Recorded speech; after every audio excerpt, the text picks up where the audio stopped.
Conferencias de Pascua de la Universidad Brigham Young 2015.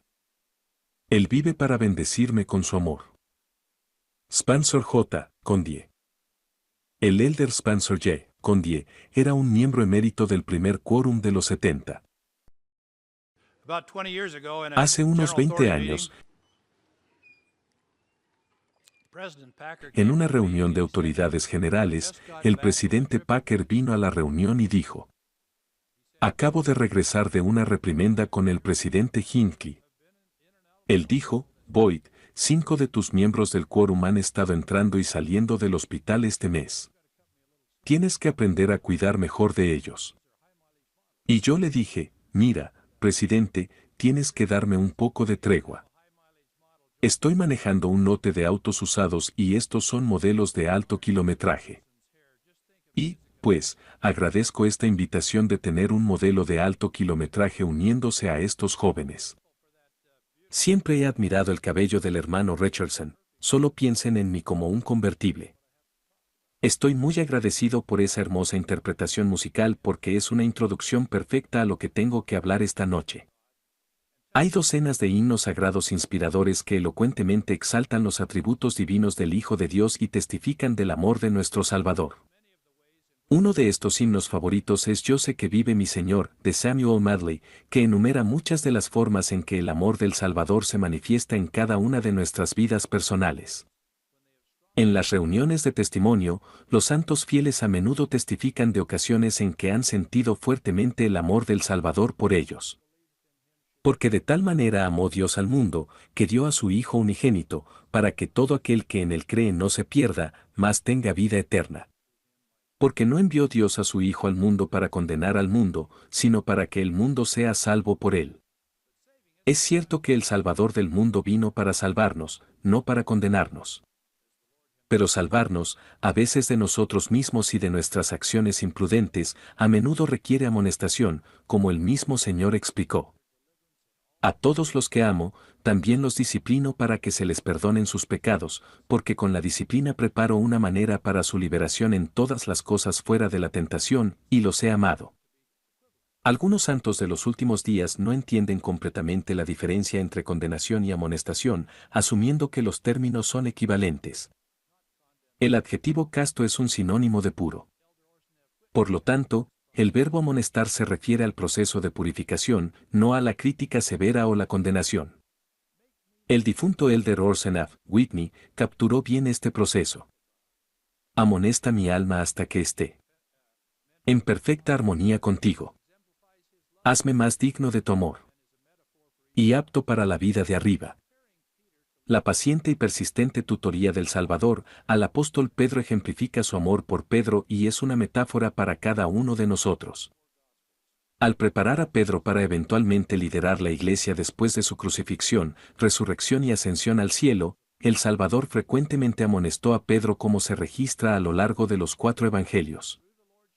En esta última dispensación, el Señor amonestó al profeta José Smith en varias ocasiones, y José humildemente registró estas en la Doctrina y Convenios. A través de la amonestación del Señor, tanto Pedro como José llegaron a ser más aptos para liderar el reino en la tierra. En ambos casos, un Salvador amoroso mostró un mayor amor después de la amonestación. El difunto Pierre Teilhard de Chardin afirmó que Dios debe, de alguna manera, hacerse espacio a sí mismo, vaciándonos y vaciándonos. Una consecuencia natural de aceptar humildemente el proceso de amonestación del Señor es la adquisición de la caridad, que Mormón define como el amor puro de Cristo. La amonestación proporciona el vaciado que precede a la santificación descrita por Mormón mientras explica cómo podemos adquirir la caridad en nuestras vidas. Nos exhorta a orar al Padre con toda la energía de corazón, para que podamos ser llenos de este amor, que Él ha otorgado a todos los que son verdaderos seguidores de su Hijo, Jesucristo. Siento el amor de mi Salvador es una hermosa canción y una fuente de inspiración que refleja cómo realmente podemos sentir ese amor divino. Sin embargo, Mormón nos lleva un paso más allá en el camino hacia la perfección. Nos exhorta a orar al Padre con toda la energía de corazón, para que podamos ser llenos de este amor. Puede haber una gran diferencia entre sentir su amor y estar llenos de su amor. Aquellos que han cometido un pecado grave y lo confiesan a su obispo, a través de las acciones de su bondadoso líder del sacerdocio, pueden sentir el amor del Salvador.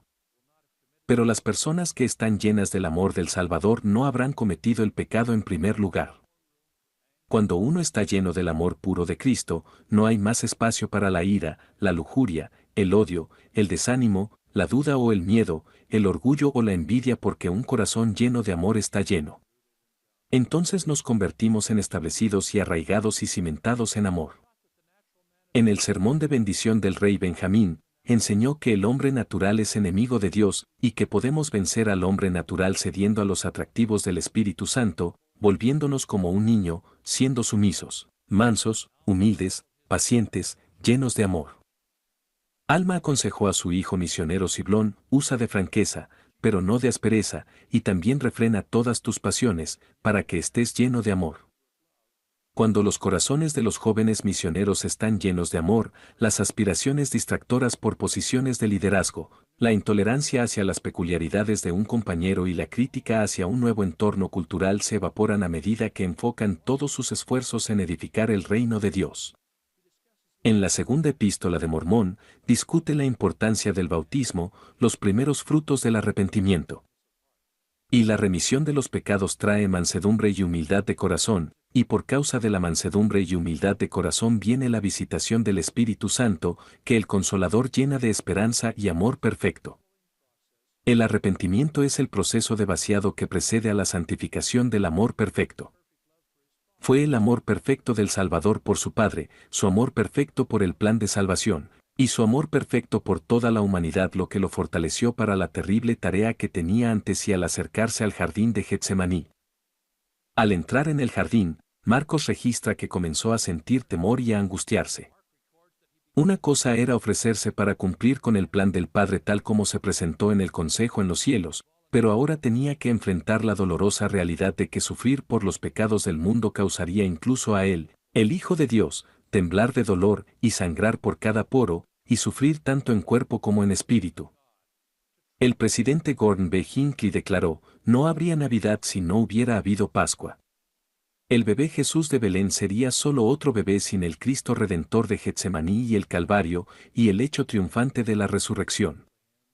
Cuando el Salvador se apareció en el templo de Kirtland la semana después de su dedicación, se presentó a José y a Oliver con esta declaración: yo soy el primero y el último, soy el que vive, soy el que fue muerto, soy vuestro abogado ante el Padre. Luego, hablando como un abogado, les dio al profeta y a Oliver una seguridad divina. He aquí, vuestros pecados os son perdonados, estáis limpios delante de mí, por tanto, levantad vuestras cabezas y regocijaos. Un abogado se ve frecuentemente como un abogado que es contratado para representar a alguien que ha sido herido por otra persona y busca una reparación y compensación por sus lesiones. Los abogados también pueden ser contratados para defender y abogar por alguien culpable de actos indebidos o alguien que, sin culpa alguna, ha caído en tiempos difíciles. Por ejemplo, una pareja casada enfrentada con gastos médicos catastróficos e imprevistos puede haber caído en mora en sus pagos hipotecarios, y el banco se está preparando para llevarlos a juicio antes de ejecutar la hipoteca y desalojarlos de su hogar. Un abogado hábil puede ser contratado para convencer al banco de permitir a la pareja más tiempo para arreglar sus asuntos financieros de manera que puedan cumplir honorablemente con todas sus obligaciones fiduciarias. Pero incluso si el banco accede a retrasar la ejecución y a reducir los pagos mensuales, la pareja aún recibirá una factura de su abogado o defensor por los servicios prestados. El papel del Salvador como nuestro abogado ante el Padre sigue un patrón muy diferente. Si la pareja casada enfrentada a una ejecución de su casa ha intentado honestamente vivir dentro de sus medios, el Salvador, como su abogado, no solo se abstendrá de enviar una factura por los servicios, sino que puede pagar la deuda restante que no pueden pagar. El Padre le enseñó a su hijo Jacob que Cristo intercederá por todos los hijos de los hombres, y aquellos que crean en él serán salvos.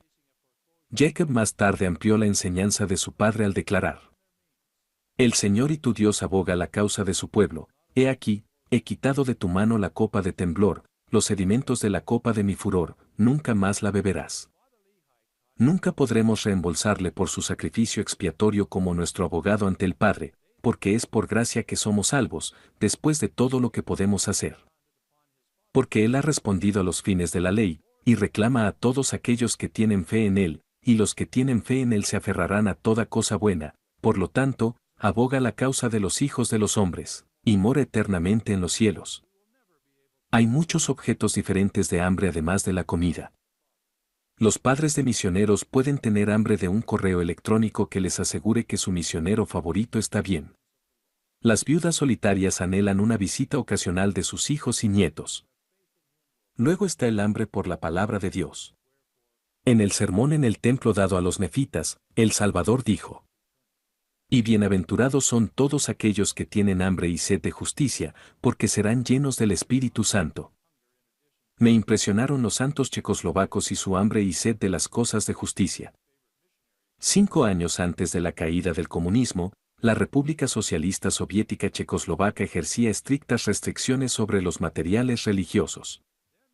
El libro de Mormón en checo se imprimió del tamaño de un libro de himnos de bolsillo para que los hombres pudieran llevarlo discretamente en un bolsillo del traje y las mujeres pudieran colocar su libro en un pequeño bolso. Cuando íbamos a Checoslovaquia a reunirnos con los santos, distribuía uniformemente media docena de copias del libro de Mormón debajo de mi camisa y luego me abotonaba el chaleco y el abrigo del traje. Dorotea colocaba algunos libros en el fondo de su bolsa de tejido y luego los cubría con un suéter parcialmente tejido con las puntas afiladas de las agujas apuntando hacia arriba. Al llegar a la casa del presidente de distrito, nos recibían con la ansiosa pregunta que pudieron traer. Estos santos realmente tenían hambre y sed de las cosas de justicia, y cada página impresa de las escrituras o las palabras de los profetas vivientes eran puro oro para ellos. En el primer capítulo del libro de Mormón, Nefi relata una visión que tuvo el padre Ley al ver a uno que descendía de en medio del cielo con otros 12 siguiéndole. Y descendieron y fueron sobre la faz de la tierra, y el primero se acercó y se paró delante de mi padre, y le dio un libro, y le dijo que lo leyera. Y aconteció que mientras leía, se llenó del Espíritu del Señor. Ley no solo sintió el Espíritu mientras leía, más bien, se llenó del Espíritu del Señor. Además de buscar en las Escrituras, otro medio de llenar nuestra hambre espiritual es haciendo convenios y participando en las ordenanzas del sacerdocio, porque el Señor reveló que es a través de las ordenanzas del sacerdocio que el poder de la divinidad se manifiesta a los hombres en la carne. El elder Mauden J. Bayard planteó la pregunta introspectiva: ¿cómo podemos tener hambre espiritual? ¿Quién hay entre nosotros que no hiera su espíritu con palabra, pensamiento o hecho, de un domingo a otro? Él continúa: soy testigo de que hay un espíritu que acompaña la administración del sacramento que calienta el alma de la cabeza a los pies, sientes que las heridas del espíritu se sanan y la carga se aligera. El consuelo y la felicidad llegan al alma que es digna y verdaderamente deseosa de participar de este alimento espiritual. La parábola de la camioneta del elder David Abednar, contada en la Conferencia General de abril de 2014, es un ejemplo clásico de recibir una bendición en tiempos de necesidad. Recordarán que el amigo del elder Bednar decidió cortar y transportar un suministro de leña para su hogar. Era otoño y ya había nevado en las montañas donde planeaba encontrar madera. A medida que subía la montaña, la nieve se hacía cada vez más profunda, y eventualmente quedó irremediablemente atascado en la nieve profunda. En lugar de simplemente sentarse y esperar que llegara ayuda, comenzó a cortar madera y cargarla en la camioneta hasta que llenó completamente la parte trasera de la camioneta con la carga pesada. Luego decidió intentar conducir a través de la nieve profunda una vez más. Se sorprendió al descubrir que al arrancar su camioneta y acelerar un poco, comenzó a moverse gradualmente a través de la nieve profunda de vuelta a la carretera, de camino a casa. Comparando esta experiencia con las circunstancias de nuestra vida, el elder Bednar sugirió que cada uno de nosotros se haga la pregunta introspectiva: ¿la carga que llevo está produciendo la tracción espiritual que me permitirá avanzar con fe en Cristo en el camino estrecho y angosto y evitar quedar atrapado? A menudo oramos con la expectativa de que nuestra súplica sea respondida de una manera preconcebida, pero en muchos casos, las misericordias tiernas del Señor se conceden no en términos de lo que queremos, sino en términos de lo que necesitamos en un momento dado. Siempre es importante asegurarse de que nuestras cargas pesadas nos proporcionen una atracción espiritual creciente. Él vive para silenciar todos mis temores y enjugar todas mis lágrimas. El mayor temor que he visto, mayor que una larga lista de fobias que he observado en varias personas, es el temor de que la exaltación eterna de uno se haya perdido para siempre. Hace varios años recibí la asignación de entrevistar a una hermana anciana mientras visitaba una conferencia de estaca en el norte de Europa. Había sido excomulgada más de 20 años antes y durante el último año había sido rebautizada. Ahora había sido recomendada por su obispo y su presidente de estaca como digna de recibir la restauración de sus bendiciones del templo, pendiente de una entrevista satisfactoria con una autoridad general. Llamé para hacer una cita para reunirme con ella antes o después de las diversas reuniones de la conferencia de estaca que se celebrarían en un par de meses. Me sorprendió su respuesta. Ella preguntó: ¿se da cuenta de que tengo 83 años y que puede que no esté aquí en varias semanas? ¿Va a estar en su oficina en Frankfurt mañana? Fiel a su palabra, a las 4 de la tarde esta frágil anciana con mejillas sonrojadas y su cabello en un moño entró en mi oficina jadeando. Después de recuperar el aliento y recomponerse, comenzamos a discutir su vida pasada y las circunstancias que llevaron a nuestra entrevista juntos. 25 años antes, su esposo, que era un hombre bastante grande, se enfermó gravemente y necesitó muchos cuidados durante un tiempo considerable. Tenía un buen vecino de su edad que generosamente se ofreció a ayudarla a cuidar a su esposo, especialmente cuando necesitaba ser bañado o ella necesitaba cambiar las sábanas. Este vecino amable era el epítome de un buen samaritano. Pero un día, en un momento de descuido, mientras la mujer comenzaba a expresar su más sincera gratitud por sus innumerables actos de bondad, los dos bajaron la guardia y expresaron su afecto mutuo mucho más allá de los límites de la decencia. Poco después, se reunió con su obispo para confesar su transgresión y se llevó a cabo un consejo disciplinario con la decisión de excomunión. Su comprensión de la excomunión era que una vez que había perdido su membresía en la iglesia, sería completamente marginada por el resto de su vida. Su esperanza de exaltación en el reino celestial parecía ya no ser posible. Durante los siguientes 23 años, languideció en la soledad con un temor implacable de morir sin estar apta para el reino celestial. Nunca asistió a una reunión de la iglesia, y ni una sola vez recibió visitas de maestras visitantes, maestros orientadores o del obispado. Entonces, dijo, hace 2 años, 2 jóvenes vinieron a visitarme y explicaron que eran mis maestros orientadores y que habían sido asignados para traerme de regreso al redil. Se emocionó hasta las lágrimas al decir: estaba tan contenta de verlos que casi me arrojé sobre sus cuellos y besé a ambos. Desde esa primera visita, había asistido regularmente a todas sus reuniones y había guardado meticulosamente todos los mandamientos. Después de nuestra entrevista, el Espíritu confirmó que ella debería, de hecho, recibir la restauración de sus tan esperadas bendiciones del templo. Cuando quité mis manos de su cabeza, dije: ahora, la próxima vez que su estaca tenga un viaje al templo a Frankfurt, querrá asegurarse de participar con ellos. Ella respondió: parece que olvida cuántos años tengo. Puede que no esté aquí para el próximo viaje al templo. Anticipaba ir al templo mañana.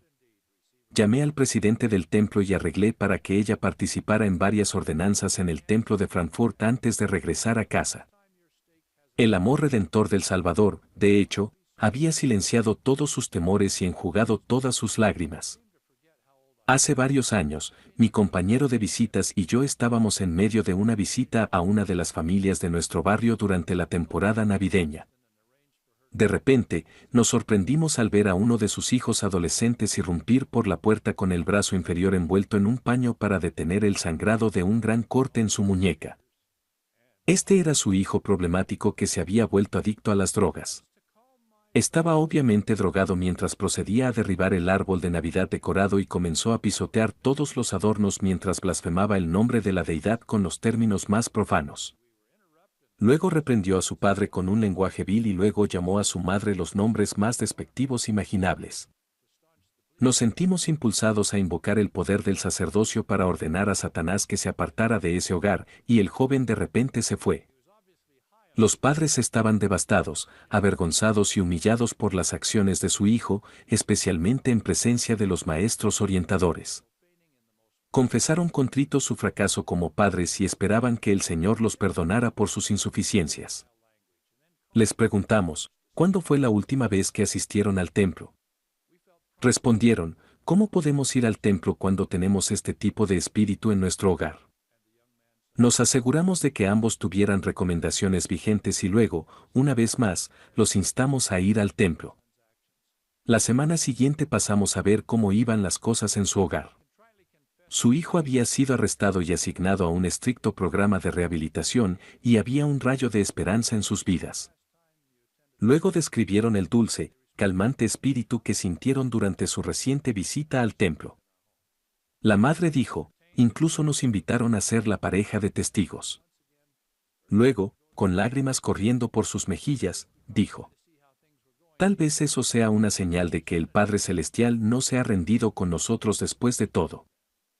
Al estar llenos del Espíritu en el templo, los sentimientos de duda y vergüenza fueron reemplazados por el amor hacia su Hijo visto a través de los ojos de un Salvador que lo amó lo suficiente como para morir por él. Aprendieron que el Santo Templo no es solo un lugar de sellamiento, sino también un lugar de sanación.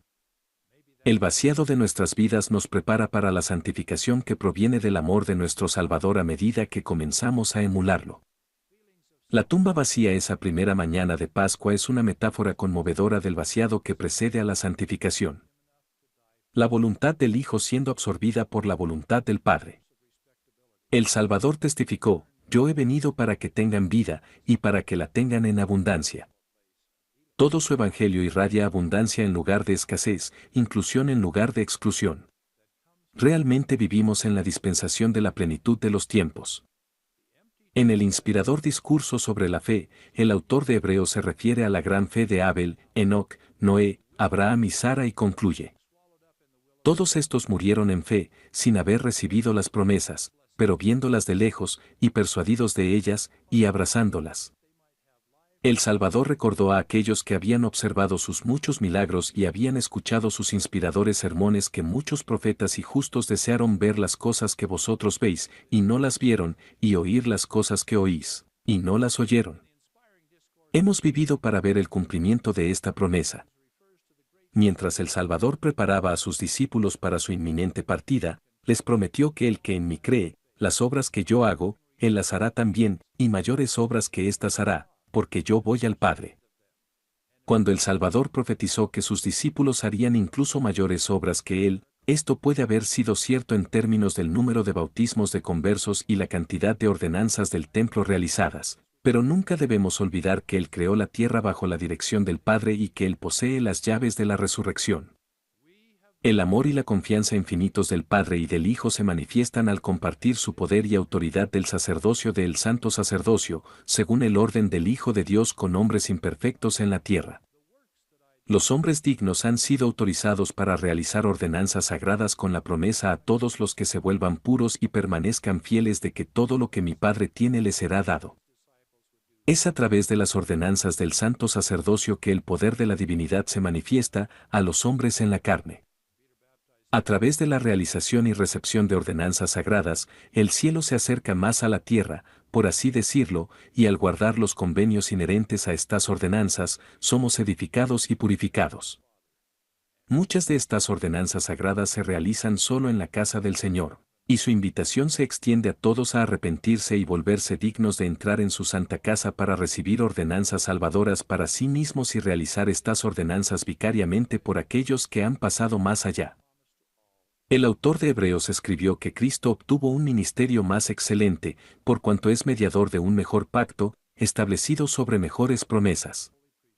Esos mejores pactos y mejores promesas se hacen en un santo templo, un lugar de sellamiento y un lugar de sanación.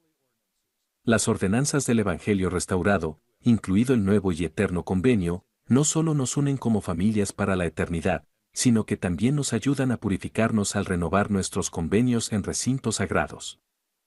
Así, cuando se guardan las promesas y los convenios, Las ordenanzas del Evangelio realizan una especie de diálisis divina, eliminando la mancha de la mundanalidad de nuestras vidas al proporcionar una limpieza celestial y una renovación espiritual.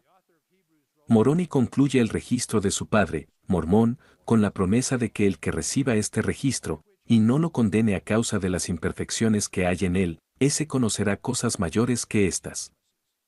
A pesar de la plenitud contenida en el libro de Mormón, un Salvador amoroso reveló al profeta José revelaciones adicionales inspiradoras contenidas en la doctrina y convenios, y la perla de gran precio, expandiendo continuamente nuestro conocimiento del Evangelio y el plan de salvación.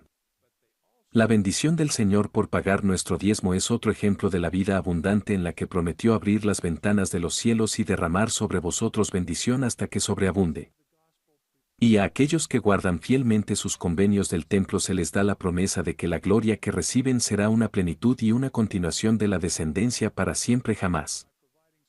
Durante una lectura anterior del libro de Mormón, confieso que dudaba un poco de la promesa del rey Benjamín de que si somos obedientes a todos los mandamientos del Señor, Él los bendice inmediatamente, preservándoos de día en día, prestándoos aliento. Era un joven saludable cuando leí ese pasaje por primera vez, y mis ojos y mi mente se enfocaron en la frase Él los bendice inmediatamente.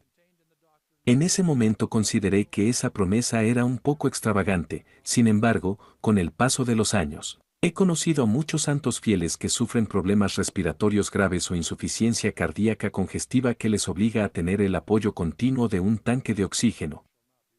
Con una gratitud abrumadora, estas personas fieles entienden la promesa de que el Señor bendice inmediatamente a los justos preservándolos de día en día, prestándoles aliento.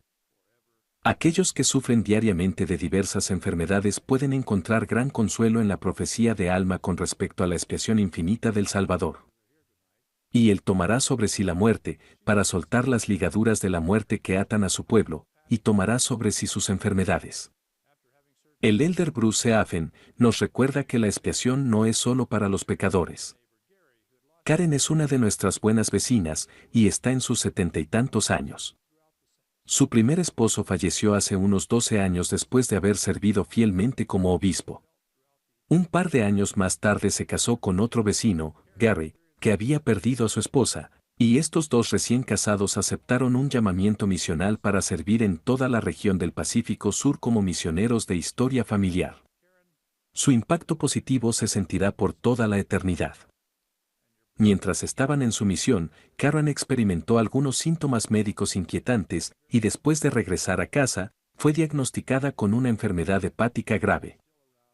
En agosto pasado, su médico le dijo: Karen, tu hígado se está reduciendo al tamaño de una pelota de béisbol y tus análisis de sangre indican problemas graves. Su semblante se volvió muy solemne mientras continuaba. Creo que tendrás suerte si todavía estás aquí para fin de año. Dada esta prognosis, el doctor se asombró cuando Karen reaccionó con entusiasmo alegre. Está bien. Ya pagué el terreno para el entierro, pagué el ataúd y planeé mi funeral. Su médico exclamó: Karen, ¿escuchaste lo que dije? Probablemente fallezcas en los próximos 4 meses. Estoy en paz, respondió tranquilamente. Unas semanas después de su cita con el médico, nos relató esta conversación y testificó que su inquebrantable testimonio de la resurrección y su testimonio indiscutible del sellamiento del templo con su primer esposo la habían aislado completamente de todos los sentimientos de ansiedad y miedo. Con una paz que sobrepasa el entendimiento humano pudo proclamar con certeza: ¿Dónde está, oh muerte, tu aguijón? ¿Dónde, oh sepulcro, tu victoria? En 1984, la misión Austria-Viena incluía los países de Grecia, Checoslovaquia, Polonia, Hungría y Yugoslavia, donde el presidente de distrito era el héroe nacional de baloncesto yugoslavo Kresimir Kosic.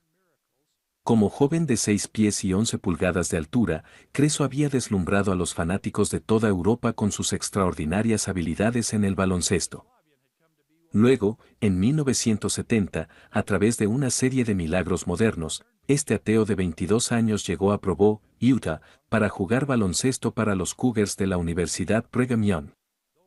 Un compatriota yugoslavo había venido a Universidad Brigham Young para jugar tenis y se había hecho amigo de Kristina Neble.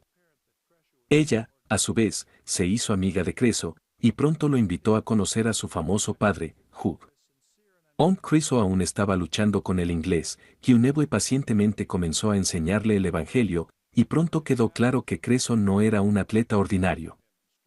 Sus preguntas perceptivas reflejaban una sincera e insaciable búsqueda de conocimiento del Evangelio. En su debido tiempo, fue bautizado por Hugh Nebley, y poco después, Truman y Ann Madsen comenzaron a fraternizar con él y fortalecer su testimonio. Algún tiempo después del bautismo de Creso, Hugh Nebley hizo algo que nunca había hecho antes. En lugar de reunirse en la casa de los Nibley, o en la oficina del hermano Nibley, el hermano Hugh tocó la puerta del apartamento de Creso. El semblante del hermano Nibley era solemne mientras comenzaba a explicar que, como joven misionero en Alemania en 1930, mientras esperaba en una plataforma de tren, tuvo una visión de la existencia premortal. En esa visión participó en una reunión del consejo en una gran sala en la que los participantes rodeaban una gran mesa. Al final de la mesa había una persona en particular, y a Hugh se le dio a entender que tendría la responsabilidad de asegurarse de que esa persona en particular tuviera la oportunidad de escuchar el Evangelio en la tierra. Con cierta emoción, Hugh Nebley reveló que Kresimir Kosik era ese hombre por quien se le había dado responsabilidad. Admitió que no lo había reconocido al principio, pero después de que se conocieron bien, Creso me dijo que no era una coincidencia que nos conociéramos.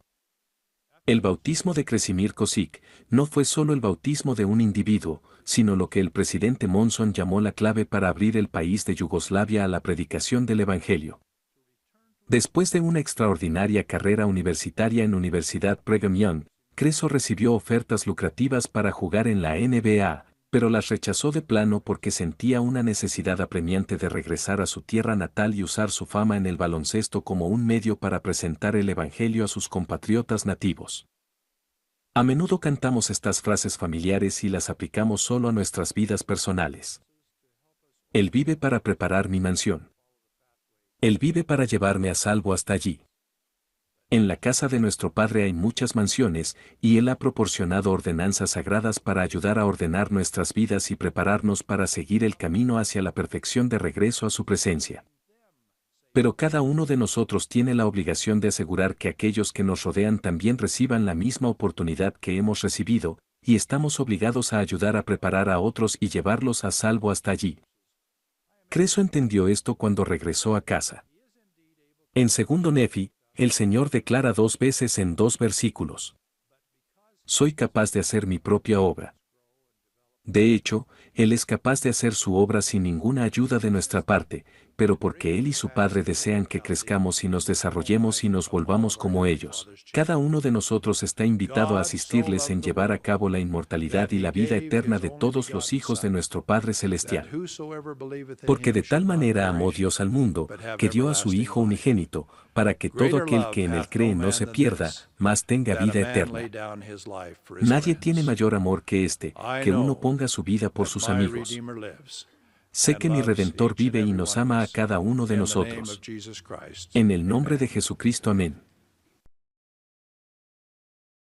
Análisis. El discurso de Spencer J. Condie, titulado Él vive para bendecirme con su amor, explora profundamente los múltiples aspectos del amor y la redención que Jesucristo ofrece a la humanidad. Condie utiliza una estructura bien definida, apoyándose en escrituras, himnos y experiencias personales para subrayar cómo el amor del Salvador se manifiesta en diferentes formas en nuestras vidas. Spencer J. Condie enfatiza que Jesucristo vive para bendecirnos con su amor, testificando cómo los fieles a menudo experimentan este amor en sus vidas diarias. Usa Juan 3 versículos 16 y 17 para resaltar que Jesús vino a salvarnos, no a condenarnos. Aclara la diferencia entre estos conceptos, señalando que la amonestación de Dios es un proceso de purificación y no de condena.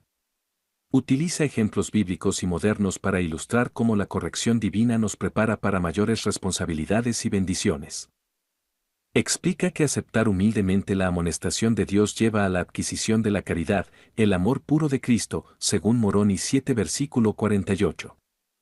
Destaca cómo Jesucristo aboga por nosotros ante el Padre, usando analogías legales para explicar su papel como nuestro defensor y redentor.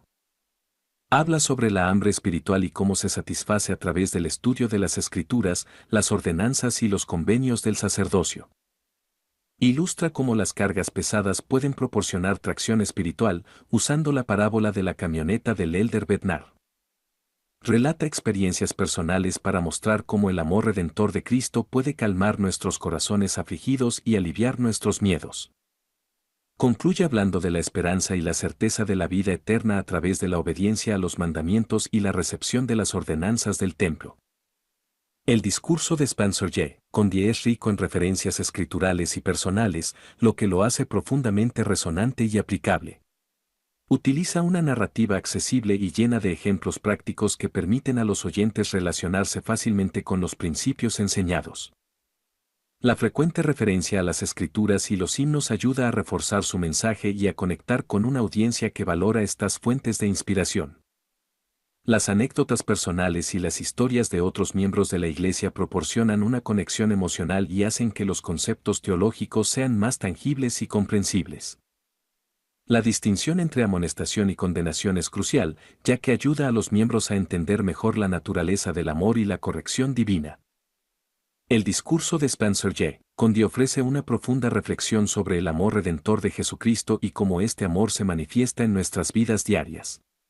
La insistencia en que Cristo vive para bendecirnos, abogar por nosotros y prepararnos para la vida eterna proporciona un gran consuelo y esperanza. Aceptar la amonestación del Señor como un acto de amor que nos purifica y nos prepara para mayores bendiciones y responsabilidades. Orar con toda la energía de corazón para ser llenos del amor puro de Cristo, permitiendo que este amor transforme nuestros corazones y nuestras vidas. Confiar en que Jesucristo aboga por nosotros y que su sacrificio expiatorio es suficiente para cubrir nuestras faltas y prepararnos para la exaltación. Participar regularmente en el estudio de las Escrituras y las ordenanzas del templo para nutrir nuestra alma y recibir la guía y el poder divino.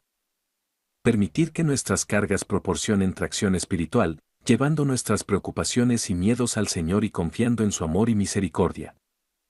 Vivir en obediencia a los mandamientos y renovar nuestros convenios regularmente para asegurar nuestra preparación para regresar a la presencia de Dios. En conclusión, el discurso de Condie nos invita a una vida de amor, obediencia y esperanza, recordándonos que, a través de Cristo, podemos superar cualquier desafío y alcanzar la vida eterna.